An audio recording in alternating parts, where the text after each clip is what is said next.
बिना प्रयास के परमात्मा ने तुम्हें यहां भेज दिया। तुम्हारा विचार नहीं था, तुम्हें मालूम नहीं था, तुम्हें पता नहीं था क्या होने वाला है और क्या मिलने वाला है तुमको। ईश्वर ने तुम्हें लायक समझा, तुम्हारे कई जन्मों के पुण्य प्रतापों को इकट्ठा करके इस रूप में। आपको एक बात कहूं, कोई भी वस्तु मूल्यवान नहीं है, मूल्यवान है समय। 1 रुपए की टेबलेट सरदर्द की, तुम्हें सरदर्द नहीं हो रहा हो तो किसी काम की आपके? हाँ, कोई काम आएगी आपके? अगर कहीं मिल जाए तो आप क्या करोगे? अरे हटाओ, कुछ काम की नहीं है, बेकार, सारी दवाइयां रखी, उठाकर बाहर फेंक दो। हाँ? लेकिन अगर वो सरदर्द की दवाई तुम्हें, जिस समय तुम्हें भीषण सरदर्द हो रहा हो, उस समय मिल जाए तो हाँ? मानो भगवान मिल गया हो। उस वस्तु की कीमत बहुत कम है, लेकिन उपलब्धता जिस समय में उसकी आवश्यकता थी उस समय वो मिल गई। इसका मतलब ईश्वर की कृपा है और उस समय उसका मूल्य बहुत बढ़ जाता है। मैं क्या कहना चाह रहा हूं? मैं कह रहा हूं वस्तु से ज्यादा महत्वपूर्ण है समय, कि समय में कौन सी चीज तुमको मिल जाए, हाँ, और तुम्हें वो समझ में आ जाए। जो भी चीज तुम्हें मिल रही है जरूरी नहीं है कि तुम उसे समझ ही जाओगे। वो समझदारी आना भी परमात्मा की कृपा का ही प्रसाद है। अन्यथा आप कहते रहो पर्दे में ये वाला थोड़ा रंग हल्का है, इसमें बीच में पट्टी जो लगी, हमने बाहर से सिलाई किया, अंदर से ना, इसमें धागे कहां दिखाई पड़े? देखो बाहर से है, ये बहुत बढ़िया किया, लोहे को पूरा लपेट दिया लग रहा है। हाँ, देखती हो, सुन रही हो, इधर देखो, लोहे को पूरा लपेट दिया है। करते रहो आप शिव महापुराण, अपने को सुनना ही नहीं। परमात्मा की कृपा नहीं हो तो तुम्हारे बगल में बम फोड़ दिया जाए, तुम्हें मिलेगा नहीं, तुम्हें पता ही नहीं चलेगा। हाँ? कितनी ही कोई कोशिश कर ले, कितना ही कोई प्रयास कर ले, और इंसान नहीं, कोई सामान्य गुरुदेव नहीं, परमात्मा भी अगर आ जाए तो मिल सकता नहीं है। क्योंकि मूर्ख हृदय न चेत, मूर्ख हृदय न चेत, जो गुरु मिले बिरंची सम। बिरंची मतलब ब्रह्मा जी जैसा 4 मुंह वाला। एक मुंह से कौन बात करे? 4 मुंह जिसके हैं उसको भी समझाना मुश्किल। इंसान को जानवर कहो तो बुरा मान जाता है, शेर कहो तो खुश हो जाता है। हाँ, ये समझदारी तो है। किसी को जानवर बोल दो तो वो आंख नाक कान मुंह दिखाने लगता है, क्या कह रहे हो? और उसे बोल दो तुम आओ मेरे शेर, तो वो खुश हो जाता है, सीना तान के, हाँ मैं तो शेर हूं। अच्छा, शेर जानवर थोड़ी है। जो भी चीज तुम समझना चाहते हो, गौर से सुनना क्या कह रहा हूं, जो चीज तुम समझना चाहते हो, तुम्हारा स्वीकार जिसमें है, जिसमें तुम्हारे अंदर एक्सेप्टेंस है, वो चीज तुम समझ पाओगे। मैंने प्रयास किया यहां इन 5 दिनों में पीछे कि बिल्कुल सामान्य भाषा में तुमसे बात करें। अनदर दिन हम मतलब अन्यथा हम बहुत और भी भाषाओं में बात कर सकते थे। हम साहित्यिक और थोड़ी गूढ़ रहस्यमय बात कर सकते थे, लेकिन गूढ़ रहस्यों को मैंने तुम्हारी सामान्य भाषा में कहने की कोशिश करी। तुम जिसे स्वीकार करना चाहते हो, तुम जो लेना चाहते हो, जिस समय तुम्हारी इच्छा होती है किसी भी चीज को करने की, पाने की, लेने की, उस समय तुम उसकी वस्तु की कीमत समझते हो। हाँ? पुराने लोग कहा करते, एक व्यक्ति कह रहा है, अपने सर पे घड़िया रखकर गली गली आवाज लगा रहा है और कह रहा है दही ले लो। What I am saying? आप समझ पा रहे हैं मैं क्या कह रहा हूं? दही आता है यहाँ बेचने वाला, वो हंडिया पे रखते, हाँ आता है क्या? लाए क्यों नहीं मेरे लिए कभी?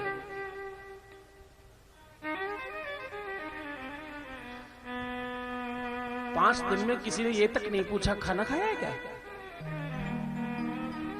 मैं मजाक कर रहा हूं। तो सीरियस भी हो तो क्या ही फर्क पड़ने वाला है। अपना सम्मान बचाने के लिए कहना ही पड़ेगा भैया मजाक कर रहा हूं। वो दही वाला गली गली घूम कर कहता है कि मैं दही बेचने आया हूं, दही ले लो। खरीदार पता क्या करता है? भैया बहुत पानी डाला लग रहा है इसमें, हाँ आपने इसमें ज्यादा पानी डाल रखा है, और थोड़ा चखा कर दिखाना, बड़ा खट्टा है भाई दही आपका, हाँ और ये असली तो है ना, ऐसा तो नहीं तुमने पाउडर वाला दूध से दही बनाकर लेकर के आए हो, ये अच्छा नहीं समझ में आ रहा मुझे। वो बेचारा सफाई दे रहा है, वो प्रयत्न कर रहा है तुम्हें समझाने की, वो बड़ी कोशिश कर रहा है अपने दही को सत्यापित करने के लिए। मेरा दही बहुत उम्दा क्वालिटी का है, मैं बहुत बढ़िया दही बेचता हूँ, पिछले 20 वर्षों से ऐसे ही आपके यहाँ आके दही बेचता रहा, मेरे पूर्वज भी आते थे, वो भी यही करते थे। उसने बड़ी नाना प्रकार से तुमसे कहा, लेकिन उसके बावजूद भी एंड टाइम पर तुमने उसको पहले तो 1 घंटा उसका खराब किया, फिर बहुत मुश्किल में लिया, और लेते लेते खूब रगड़ कर लिया, इतना नहीं इतना देंगे, उतना नहीं उतना देंगे, और जितने में तय किया उससे भी कम पैसे पकड़ा कर रख लो। अरे देते रहना, बार बार आते रहते हैं तुमको, हाँ। और दूसरा, दुकान पर बैठकर दही बेच रहा है, वहां तुम जाते हो दही लेने, वो कुछ नहीं कह रहा है दही कैसा है, तुम बड़ाई कर रहे होते हो। इनकी भैया की दुकान के ना दही बहुत ही बढ़िया रहता है, इनका को क्या कहना, ये अगर दही इनके यहाँ से दही हमेशा बड़े लोगों के सबके यहाँ यही जाता, राष्ट्रपति हमारे अगर मोहल्ले में आए यही वाला दही खाते, नहीं वाला, हाँ विशुद्ध दूध से जमाते, और क्या दही बेचते हैं, 1 भी रुपया कम नहीं करते भैया कभी, ये भी विशेषता है उनकी, हाँ। और तुम खूब आनंद से उनसे वो दही खरीद कर ले आते हैं, और कदाचित खट्टा हुआ तो वाह क्या टेस्ट है, दही किस काम का खट्टा ना हो, आदमी दूध नहीं ले, दही का तो आनंद ही उसी में खट्टा हो, बिल्कुल बढ़िया, बिल्कुल प्योर है इनका। कारण क्या है? एक बहुत सत्यापित करने का प्रयत्न कर रहा है, हो सकता है अच्छी चीज लेकर आया हो, लेकिन वो तुम्हें कह रहा है दही ले लो, वो तुम्हें मना रहा है दही लेने के लिए, और दूसरी जगह तुम स्वयं गए हो दही लेने, मात्र इतना सा अंतर है। मैं क्या कहना चाह रहा हूं? मैं कह रहा हूं, जब तुम एक्सेप्टेंस रखते हो, जब तुम सुनना चाहते हो, जब तुम समझना चाहते हो, जब तुम लेना चाहते हो, तो बहुत आसान हो जाता है, फिर मुश्किल नहीं है, जिस समय तुम्हारी इच्छा हो। एक बड़े कवि कहा करते, जिस तरफ तुम आकर्षित होते हो जरूरी नहीं है कि वो सही ही हो, आवश्यक नहीं है, ये बिल्कुल जरूरी नहीं तुम जिसे सत्य समझ रहे हो, जिसे अच्छा समझ रहे हो वो अच्छा ही हो। 99.9% तुम धोखा वही खाते हो जिस चीज को तुमने पहले बहुत अच्छा समझा होता है, हाँ। और एक बात कहूं, तुम्हारी एक्सेप्टेंस बढ़ जाए, तुम्हारी स्वीकारता बढ़ जाए, और तुम स्वयं स्वीकार वाले भाव में आ जाओ, तो बहुत आसान हो जाता है कुछ भी समझा पाना। अन्यथा देने वाला बहुत गरीब हो जाता है। क्यों? देने वाला सर्वस्व दे रहा है और लेने वाला कुछ नहीं ले रहा, सब जाया जा रहा है, सब बर्बाद हो रहा है।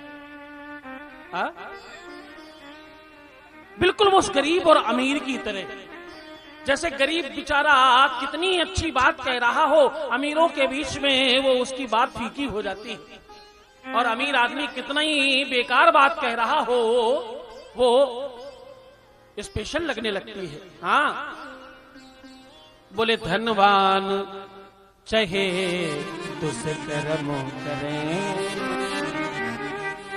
फिर भी वो आदर पाते हैं,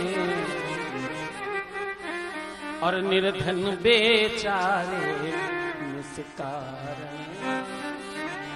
अपराधी पाए जाते हैं। दुनिया में सबसे बड़ा निर्धन कौन है मालूम? सबसे बड़ा निर्धन वो है जिसके अपने बच्चे उसकी बात नहीं सुनते। वो माँ बाप सबसे बड़े निर्धन है। सबसे बड़ा निर्धन वो जिसके बच्चे उनकी बात नहीं सुनते। माइक वाले भैया शुक्रिया। सबसे ज्यादा निर्धन वो जिनके बच्चे उनकी बात ना सुनते हो, और दूसरा निर्धन वो जिसके रिश्ते हमेशा खराब हो जाते हो, जिसका अपना कोई हालचाल पूछने वाला नहीं हो, वो सबसे बड़ा निर्धन है। और तीसरा वो जिसका दिल टूट गया हो, चाहे बच्चों ने तोड़ा हो या किसी रिश्ते ने तोड़ा हो, बात एक ही है, जिसका दिल टूट गया हो। एक तुम्हारे बुंदेलखंड की बड़ी अच्छी कवियत्री है, उनका एक गीत है, 2 लाइन गुनगुना रहा हूं, थोड़ा उसमें अपना भाव रखने का प्रयत्न करना, उसको भाव में समझना। तुम सब बुंदेलखंडी हो इसलिए मैंने प्रयास किया है, मुझे भाषा थोड़ी कम आती है लेकिन मैंने प्रयत्न किया है। कि बे कैसे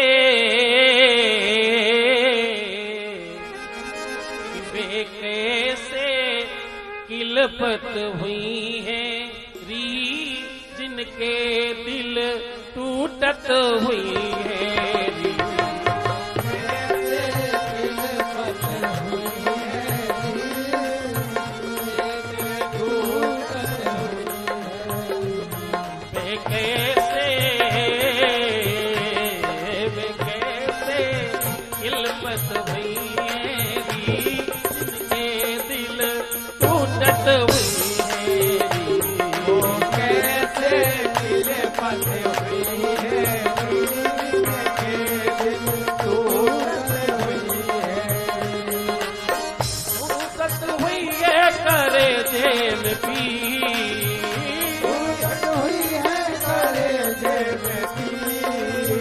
तारत हुई है नैननी, तारत हुई है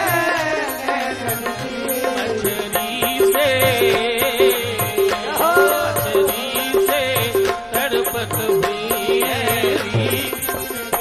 दिल टूटत हुई है, मछली से तड़पत हुई है, दिल टूटत हुई है।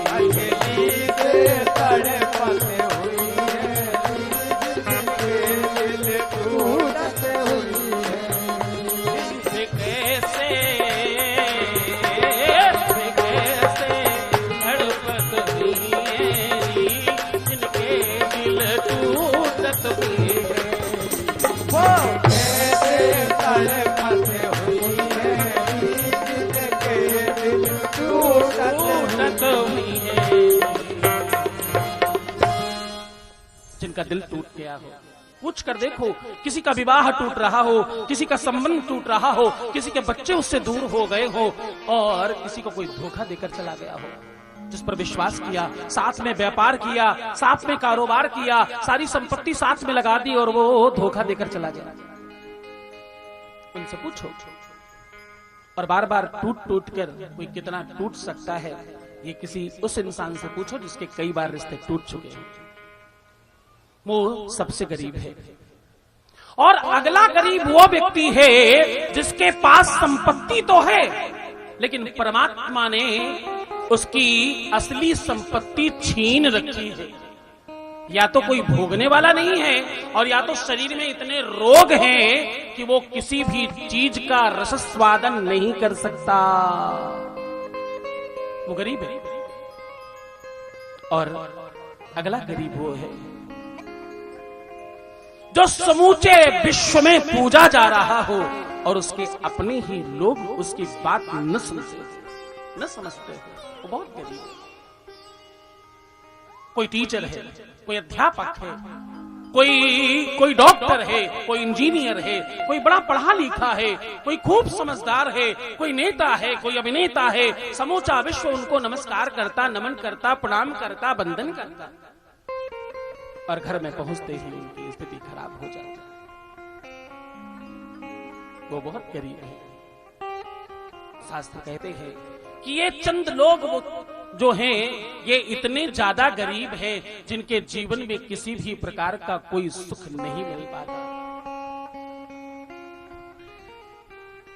मैं आपको याद दिलाऊं, मैं तुम्हें कह रहा था कि अगर तुम्हारी स्वीकारता में क्षमता है, अगर तुम्हारे अंदर एक्सेप्टेंस है, अगर तुम किसी भी चीज को एक्सेप्ट कर रहे हो, स्वीकार कर रहे हो, किसी ने तुम्हें फोन किया तो बदले में तुम्हें उठाना पड़ेगा, तभी बात हो पाएगी। स्वीकार का लक्षण जब तक नहीं है तब तक तुम्हें कुछ भी समझ में नहीं आएगा। और स्वीकार का लक्षण कैसे आता है? मैंने पहले दिन कहा था, जहां बैठना हमेशा आसन एक रखना और अपने मन में ओम नमः शिवाय कहते रहना। ये ओम नमः शिवाय ही तुम्हें वो ताकत देगा कि तुम उस बात को समझ पाओ, क्योंकि शिव महापुराण तुम जितना समझ रहे हो उतनी तो है ही है। तुम जहां से नहीं समझ पा रहे हो, असली शिव महापुराण वहां से शुरुआत होती है। तुम्हारे पल्ले जो नहीं पड़ रही है, असली शिव महापुराण वही है। हाँ? और एक बात कहूं, ये ऐसा शास्त्र है, इसको तो केवल तुम 7 दिन तक दर्शन करते रहो मात्र, तो भी तुम्हारे जीवन में अलौकिक परिवर्तन आते हैं। तुम्हारे जीवन की एक अलग उत्कृष्टता बढ़ जाती। जीवन का वास्तविक मूल्य क्या है, बिल्कुल सार बता रहा हूं तुम्हें। ये ऐसा अद्भुत अनुग्रह तुम पर ईश्वर ने किया है, जिस कारण से तुम ये बात सुन पा रहे हो और समझ पा रहे हो। जीवन का मूल्य क्या है, जीवन की कीमत क्या है, और जीवन को कैसे देखना चाहिए। मैंने पहले दिन आपको कहा, पीछे कई दिनों में तुम्हें यह बात समझाई कि तुम सुबह उठते हो, नहाना धोना, तैयार होना, कपड़े बदलना, खाना पीना, सो जाना और फिर जग जाना। और आजकल तो सारे के सारे काम केवल 37% में सिमट गए हैं। क्यों? क्योंकि 63% मोबाइल ने अपनी जगह बना ली है आपके जीवन में। कितने परसेंट? 63%, 63% परमात्मा का जो असली समय था वो तुमने मोबाइल जैसे मशीन को दे रखा है, उसी में रहते हो तुम। प्राइवेसी सेटिंग लगाना, लास्ट सीन हाइड करना अथवा खोलना, फोटो बदलना, स्टेटस लगाना और जाने क्या क्या क्या क्या क्या बहुत काम है उसमें। 63% समय तुमने उनको दे रखा है। जीवन का वास्तविक मूल्य क्या है और तुम्हारी कीमत क्या है? जब तुम नौकरी पर जाते हो, एक बार हाथ उठाना जो लोग जॉब कर रहे हैं। Job job job job job job job job job job job good job. कुछ चंद लोग हैं, वैसे तो हम सब नौकरी कर रहे हैं ना? सही में देखो तो परमात्मा की हम सब नौकरी कर रहे हैं, हम सब चाकरी कर रहे हैं, और उनके यहां चाकरी मिल जाए इससे अच्छा और कुछ नहीं। अगर ये ही गुलामी है तो ये हर बार हो जाए, जिधर देखूं जहां देखूं तुम्हारा दीदार हो जाए। हाँ? अगर ये ही नौकरी है, अगर ये ही गुलामी है, तो ये हर बार हो जाए, हर जन्म में ये हो जाए।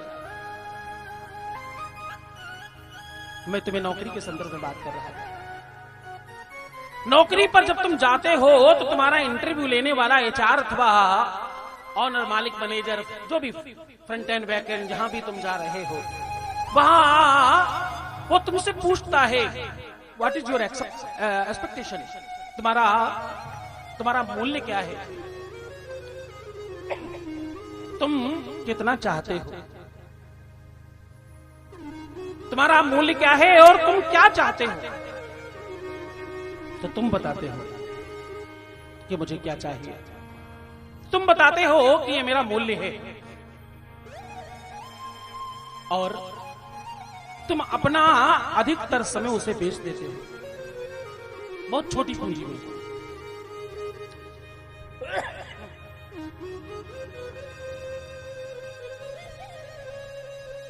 वो छोटी पूंजी लेकर तुम सब बेच खाते हो। और सत्यता में मानो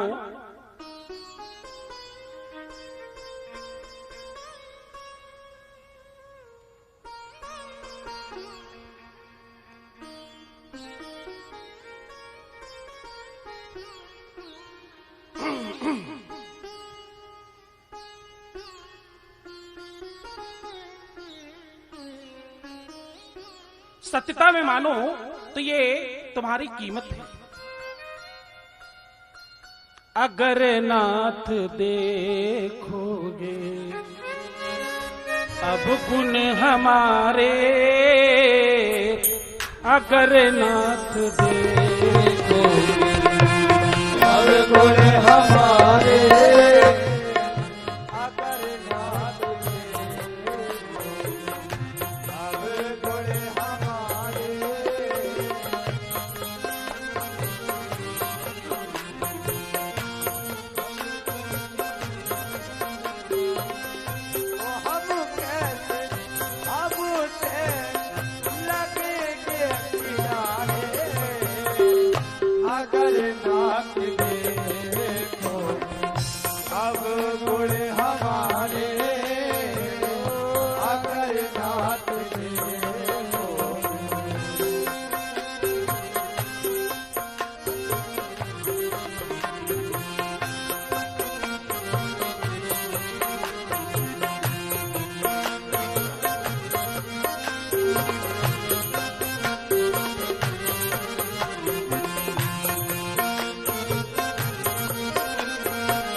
अगर नाथ देखो अब गुण हमारे, अगर नाथ देखो, दोनों हाथ उठाकर, अब गुण हमारे, अगर नाथ देखोगे अब गुण हमारे, अगर नाथ देखोगे अब गुण हमारे, तो हम कैसे सबसे लगे किनारे, अगर नाथ देखो अब गुण हमारे।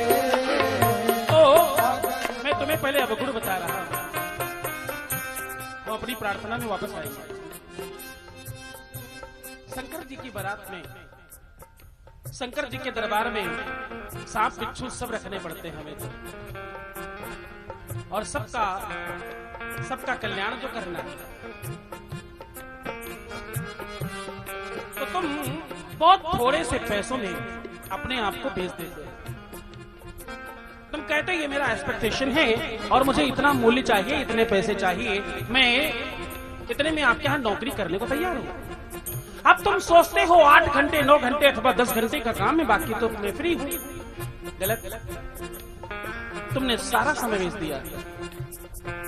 क्यों? उतनी देर तो तुम वहां जॉब में रहोगे, फिर आकर वहां का काम सोचोगे और आकर के खा पी करके सो जाओगे। सोना उठना बैठना तैयार होना नहाना धोना ये वो फलाना दिमाग का, उसके बाद का वहां। तो कुल मिलाकर तुमने सारा का सारा समय अपना बेच दिया थोड़े से पैसों में।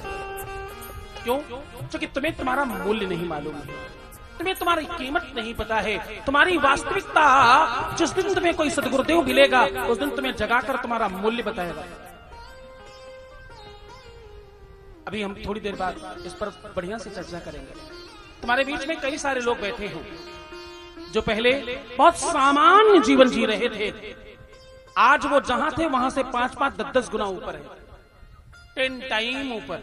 हाँ, ये मूल्यांकन का संदर्भ है। तुम्हारी कीमत क्या है?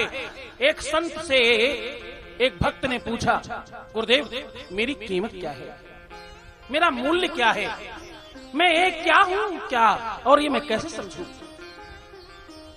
संत ने एक लाल दिया, एक पत्थर दिया, जाओ इसका मूल्यांकन करा कर लाना, बेचना मत।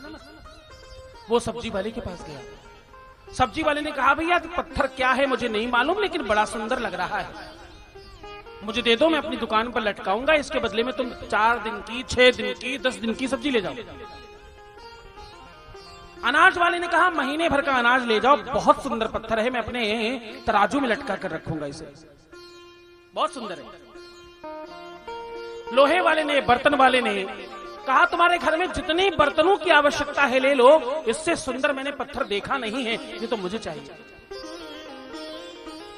सुनार ने कहा, मैं 5 करोड़ रुपए दे सकता हूं, ये पत्थर मुझे दे दो।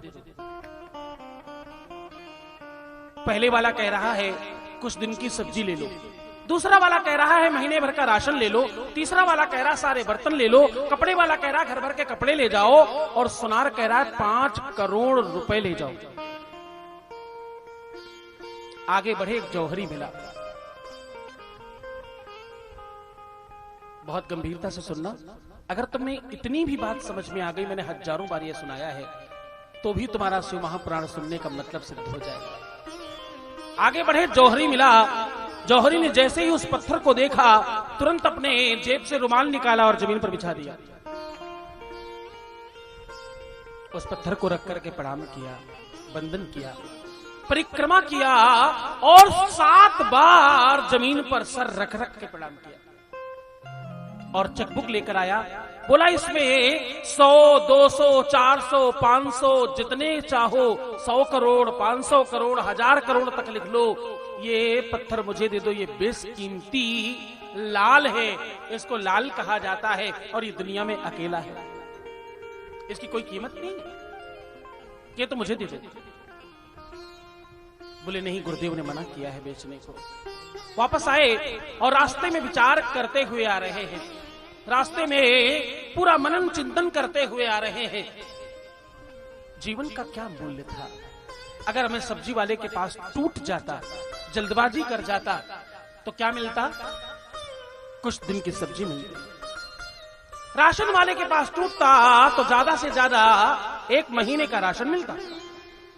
बर्तन वाला, कपड़े वाला, अथवा सुनार जो 5 करोड़ रुपए दे रहा था, उस समय में टूट जाता तो मेरे पास 5 करोड़ रुपए मिलते केवल।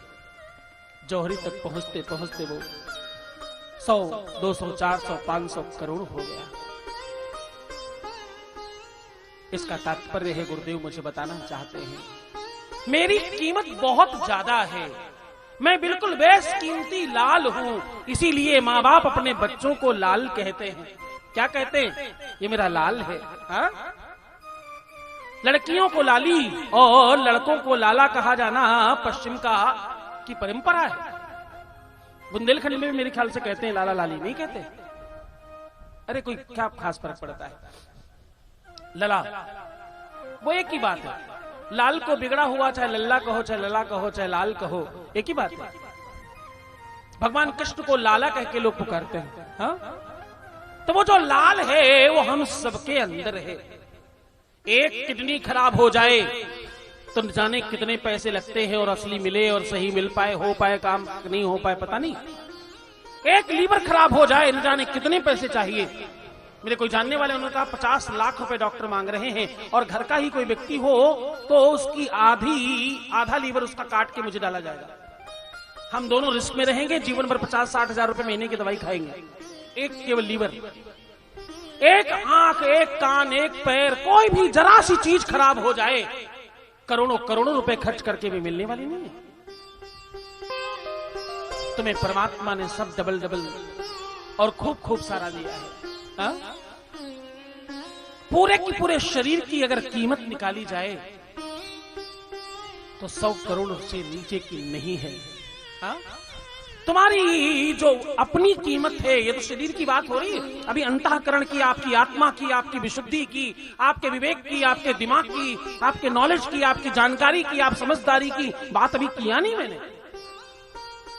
हर व्यक्ति अलग अलग है, सबकी सोच अलग है, सबकी समझ अलग है। कोई व्यक्ति बस सामने देख भर ले, सब जान जाता, अच्छा ऐसा सोच रहे हो क्या? छठी इंद्री जिसकी काम करती हो, जिसकी मार्केटिंग बहुत बढ़िया हो, आते ही दुकान पर सामने वाले को बेच के ही भेजना है, ये सब काबिलियत अभी अलग है। तो वास्तविक जो मूल्य है वो बहुत ज्यादा है, हम अपना मूल्य समझ नहीं पाते।